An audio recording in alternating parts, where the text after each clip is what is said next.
Hey guys, I recently found this box in my closet of games that I've been meaning to sort on my shelf, but I just haven't yet, so I thought it'd be fun to go through this box and see what's inside. So this was at the top of the box because I just put it in there because I recently got this for Christmas. It is Castlevania Legacy of Darkness in all its glory. It even has, opposite way because of the camera, it even has the previewed sticker on it because this is either from Blockbuster or a Hollywood Video that previewed looks familiar, but I don't remember which one it is, so feel free to tell me in the comments if you know.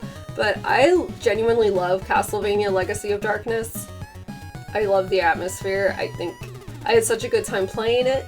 Yes, there are some really bad parts, but overall it's just really fun, and so I wanted to own this physically, and now I do, so I'm very happy. Okay, next up we have a Tiger Electronics gem. I think that's an oxymoron, but it's a magnifier and light. So in my last video I discovered that this exists in the EB Games catalog, so of course I had to go to eBay and find one, and I did. So I'm really excited to try this out because it's just what it is. It's a freaking magnifier for the Tiger handheld. Like, nobody wants this. Nobody's playing enough Tiger Electronics to want this, but they made this product. And look how many times it was marked down from Toys R Us. It was $6.99, $4.98, and then finally $2.98. So I'm sorry to the kid that asked for like the Game Boy magnifying glass, the Handy Boy, and instead got this. Next up we have Hello Kitty and Friends. I have to look at it because I cannot remember this title. Loving Life with Hello Kitty and Friends. So I'm in the process of collecting every Sanrio game, Hello Kitty, physically. There's a lot on Famicom, and then there's a lot of like crappy ones later that were released in the US and Europe. And this is probably one of them, but I needed it for the collection. And there's also one that's like Hello Kitty Guitar Hero that I definitely want because that could potentially be awesome. And next up, this was in the box. This is Splatterhouse Wampaku Graffiti. I've talked about this a lot on my channel. It's a really good Famicom game. Now I have the other version that's like, it's like a bigger box, but it's a repro, and that's usually the one I see out in the wild. But this, I think, is the real box for it. I'll have to check. But I think it's real because it came with a manual. I'm like obsessed with this game. There's some annoying parts, like I hate the part with the rat in the sewer that's like blowing wind. I hate that part. But other than that, I really like that game despite having, I don't think I've beaten it. I think I've gotten close, but regardless, it's really fun. But look, I love the artwork in this. Look how cute. So much to say about this one. This is Captain... Sorry. So much to say about this one. This is Captain Comic on NES, and it's blue, which means it's the infamous Color Dreams company that put this out, and then they turned into Wisdom Tree, which we all know and love. But I like this because it says Video Country. I really like finding games that have rental stickers on it or like from random game stores. So I played this a little bit when I did my NES stream, my NES games A through Z streams. And you're like a little spaceman, and it looks like a decent platformer. Like visually, if you just saw a screen cap, you're like, oh, that's playable. But from what I remember, it's like, it's pretty bad. But I'm collecting the Color Dreams games, the blue cartridges specifically, so I had to get it. Next up we have Castlevania Chorus of Mysteries. So this was a total impulse buy. I got this because I don't have a physical cartridge of a Castlevania hack at all, so I was like, oh, that would be cool to own one. I got this at a game store, and they really want you to know it's fan-made, unofficial, and super bootleg. Because, you know, somebody could think this was like a legit NES game and get confused, so I appreciate that. And he was very concerned that I knew that this was not a real game when I bought it. But again, that was very nice. I used to see physicals of homebrews and hacks a lot more often, I feel like, at conventions like 10 years ago, 9 years ago. I'm sure they're still there. I haven't been to a convention in a few years, but now with like EverDrives and stuff, I feel like a lot of it's like download only. So I think it's cool to own these. I own a few, and I just think it's cool to like have some homebrews and hacks physically in your collection. But yeah, hacks, you know, they could be like $40, $50, $60, so it would get expensive if you wanted a lot of them. So I mean, it's good that a lot you can just download, but like I said, it's cool to have some physicals of certain ones, and I should have a Castlevania one. Next up, we have Castlevania Mirror of Fate on 3DS. This was also on PS3 and Xbox 360. But I believe it was only really physically released for the 3DS, but then I think later on they did one for PS3? I don't know. I don't really know, but I haven't played this one yet. I'm trying to play every Castlevania game eventually, so I had to get this, and yeah. Do you like this one? I know it's the follow-up to Lords of Shadow, which I know people like, but I never hear anyone talk about this one. So I want to know, what do you guys think about Mirrors of Fate? Next up, we have Hollywood Squares on NES. Now you might be wondering, why does she have Hollywood Squares on NES? Well, I'm insane, and I like a lot of the Game Tech game show NES games. Like, I really like Remote Control and, you know, Wheel of Fortune and everything. And I didn't have Hollywood Squares yet physically, so I bought it. Next up, Gradius 3. I really like this game. I think the soundtrack is awesome. I have it on vinyl. I love the game. I just think it's just so good. I mean, I like a lot of the Gradius games, but Gradius 3, this one I like. You're a little spaceship, and you get different weapons and options and things, and when you do different combinations, different things happen. And there's these little orbs, and you gotta shoot those, and that's how you get like the power-ups and stuff. And then you gotta watch out for worm centipedes and all kinds of crazy space monsters, and it's great because it's Gradius. So there's not as many shooters, shmups, whatever you want to call them, on Super Nintendo as there are on the Sega Genesis. So this is a pretty good one if you're looking for a shmup on the Super Nintendo. Gradius 3. So this one I got purely because of the label. I am so intrigued. This is called Spin Dizzy Worlds on the Super Famicom, and it looks like it might be one of those early 3D, everything's like a cone or a sphere.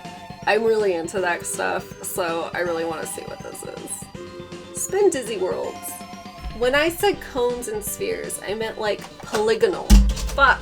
Next up, this is Sunsoft's Batman. This is one of my favorites, or I was gonna say favorite NES games, but it's one of my favorite games of all time. I love it. I have it on NES, and of course I need it on the Famicom also. It is so good. Play it if you haven't. And fun fact, the Famicom version has some different cutscenes in it. Next up, we have Parodius on Famicom. This one isn't my favorite. I really like Sexy Parodius. I think that is a fantastic game. These are shmups or cute-em-ups because they are very cute and the art is very colorful. And they're just really fun to look at, like even if you're not playing. It's just really fun to watch, which I feel like can be hard with some shmups.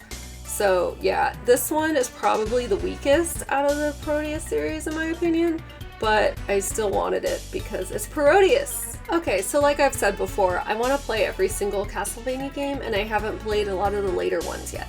So we have Castlevania Mirror of Fate on the 3DS, and this is Lord of the Shadow 2. Then we have Lords of Shadow 2 on the 360, but it is not called Mirrors of Fate, so I don't know if these are the same game or not. Feel free to tell me, or I need to look it up, I don't know. But I haven't played either version, so here we go. Next we have the Super Famicom version of Super Mario World, because why not? It's Super Mario World. Why not get every version of it? You should have it, because why not? So this I bought purely because of the label. Look how serene and peaceful this golf game looks. I doubt the game actually looks like that, but if this is the vibe, I'm down. I haven't played it yet. Don't know what it's called. I guess it's just called New 3D Golf Simulation. I don't know. I'm intrigued, so I bought it. It was like $2. Okay, so here is the Super Famicom version of Aladdin. This was one of my childhood games, well, you know, the Super Nintendo version, and it drove me crazy. And so let's get it on Famicom, and it's totally different from the Genesis version. The first stage, if I remember correctly, they're pretty similar, but the Genesis version actually gets a lot different as the game goes on, you know, and of course, that one you have the sword, this one you throw the apples, so very different. So these are always fun. This is a 128-in-1 Famicom cartridge featuring the Teletubbies, which I find amusing because I'm pretty sure if there was anything Teletubbies, that would have been like Super Nintendo N64 era. So this is amazing. And obviously this was made later because we have like 3D Mario art here. I don't really know what's going on. Teletubbies, soccer, I don't know, but looks like I'm in for a treat. So I don't remember where I got this, probably a convention, but look at this Super Mario Kart Super Famicom case. Isn't that cool? And inside is just Super Mario 3 on the Famicom in all its yellow glory. I just realized there's like an actual note in here, and I don't know what it says. Oh, okay, is it Mario Kart and Mario World collector's cases for SFC, Super Famicom. Need a bit of a clean. So that's all that says. I thought it was gonna be something more juicy. I don't remember ever reading that, but I must have. But anyway, Super Mario 3, a secret note that smells like old books really intensely. But the cool thing is this case. This is what it looks like without anything in it. I guess it's harder to look at. Erin, but isn't that cool? And speaking of Mario cases, this is a Famicom Disk System soft carry disc case. And look how cool this is. You can put the names, the titles of the games right here. And when you open it up, whoop, there's your games. And I don't remember what's in here.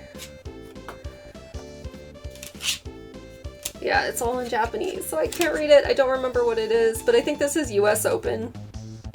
I think. Yeah, America. And then whatever this is. But yeah, this was just like a pack of random Disk System games, but I think the case is the cool part of this, for sure. So here we go, the infamous Super Mario USA, Super Mario 2 in the States. Mostly, this just needs to be appreciated because of the awesome bubblegum pink cartridge. Can you imagine if there were more color variations of cartridges for the NES? That would have been so awesome, but no. But that's okay, we got the Famicom to do that for us. And if you don't know, but you probably know, Super Mario USA was released after Doki Doki Panic was released in the US as Super Mario 2, and then Japan got Super Mario 2 as Super Mario USA because their Super Mario 2 became Super Mario Lost Levels on Super Mario All-Stars on the Super Nintendo in the US. We have half of a box of Getsu Fumiden. What happened to my other half of the box? So, it's just... You're gonna think I store these like crap. I don't. I take very good care of my games. So I'm not sure what happened here, but here's the back of Getsu Fumiden. This is related to Castlevania somehow. I don't totally remember. I streamed this a few years ago when I found out it was related to Castlevania, and I think I talk about it in that stream. But yeah, Getsu Fumiden, half the box. Next up, in a goldish yellow case, we have Contra 24. So 24 games. Mostly Contra though, I guess. Maybe it's like 24 versions of Contra, but it's probably just Contra and then mystery buffet of games. How fun is that? So here is the superior box art in the battle of Famicom art versus NES art. In this case, as it often does, the Famicom version wins, in my opinion. This is, well, the NES version's pretty good too, but I just like this because it's different. I think I'm sick of seeing the cover to Dr. Jekyll and Mr. Hyde just because of the internet and life. I'm over it. So it's nice to see something different instead of that dude's face, as cool as it is. There's a bunch of test tubes and beakers and whatnot. A mad scientist lives here. Dr. Jekyll, perhaps. It's Dr. Jekyll and Mr. Hyde, the Famicom version. I don't know what else to say. So the main thing, the Famicom version is a lot harder than the NES version. So that's about it with Dr. Jekyll and Mr. Hyde. Uh-oh, what do we have here? We have 2001! I highly doubt there are 2,000 games on this cartridge, but that's why I gotta get these, because, and they feel so light and so cheap. Like, it's just so bad. But so bad that it's good, you know? You got it, Super Fighter, not Street Fighter, but you got Super Fighter, and Dig Dug, and Duck Hunt, and Hogan's Alley. Oh, and that Penguin game. Look at all these awesome quality pictures. And another thing about these, like, a bunch of games in one cartridges,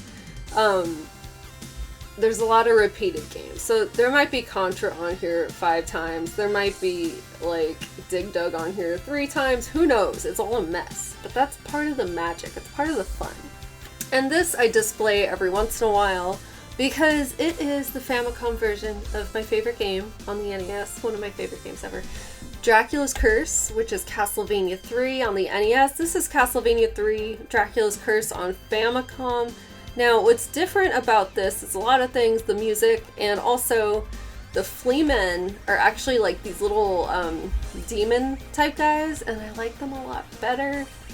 But yeah, I had to have this on Famicom. Oh, and another thing, the Famicom version is easier because with Grant you can keep throwing the knife, where in the NES version you can't do that. So, big advantage. So here we have a real copy of Holy Diver on the Famicom, and then here we have a bootleg copy. I like how the images are just screenshots of games. I guess it's all Holy Diver. For a second I was like, wait, what am I looking at? But I guess it's letting you know what you're getting into. And here's a super official label. Somebody just made this on their label maker. It's great. But yeah, so this is notorious for being very difficult. I've only played it a little bit, but I would like to practice it and actually get somewhere in it one day because it does look really cool. And just for fun, here are the 2 cartridges next to each other. Got the real one here and the fake one here. Isn't it hard to tell which one's official? And then here are some VHS tapes I bought recently. So this is Princess Guinevere and the Jewel Riders. I loved this cartoon when I was a kid, and I feel like I never knew when it would be on. It's like I would get an idea of when I think it would be on, and I would just hope that I was right and that I'd be able to catch it. But this is like a special preview. It's not for sale or rental, so I guess this was sent to like the networks or whatever when they were trying to see who would pick it up. But I don't know, it's cool. Just anytime I see anything Princess Guinevere and the Jewel Riders, I have to get it. Like I have one of the dolls from when I was a kid, some other stuff, but that was just so cool. Definitely, you know, after Sailor Moon and all that, they were trying to be like, we need more powerful girl shows, and I ate it up as a kid. Next up, we have a super bootleg copy of Sailor Moon. I mean, look at this. This was like $4, so I had to get it because it reminds me of when I was a kid. I got a dubbed version of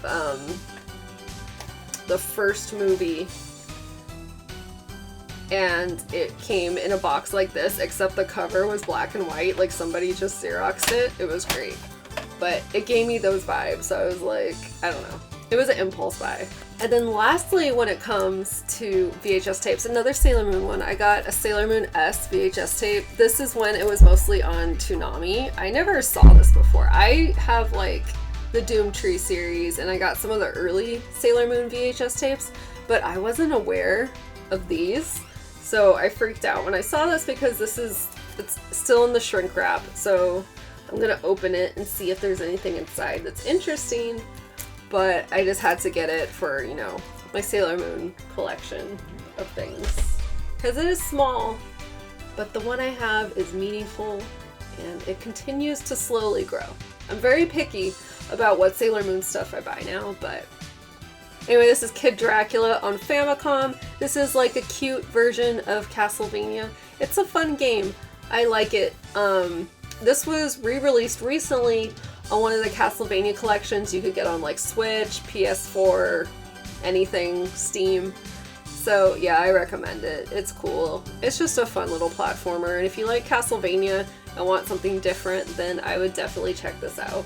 And here is another. This one is 450 games in one. Look at these pictures. These are like really bad drawings. There's that penguin game I always forget the name of, but it's a cute Famicom game. Tetris. I guess that's Hogan's Alley. A pool game. I don't know, but that's quality art right there. Anyway guys, that was a look at some random things that I had in a box that I thought it would be fun to go through and talk about. I don't know, I find videos like this very relaxing and fun, so hopefully you liked it, and if you didn't, well, I don't know what you want. As always, thank you so much for watching, and I'll be back again soon. Bye!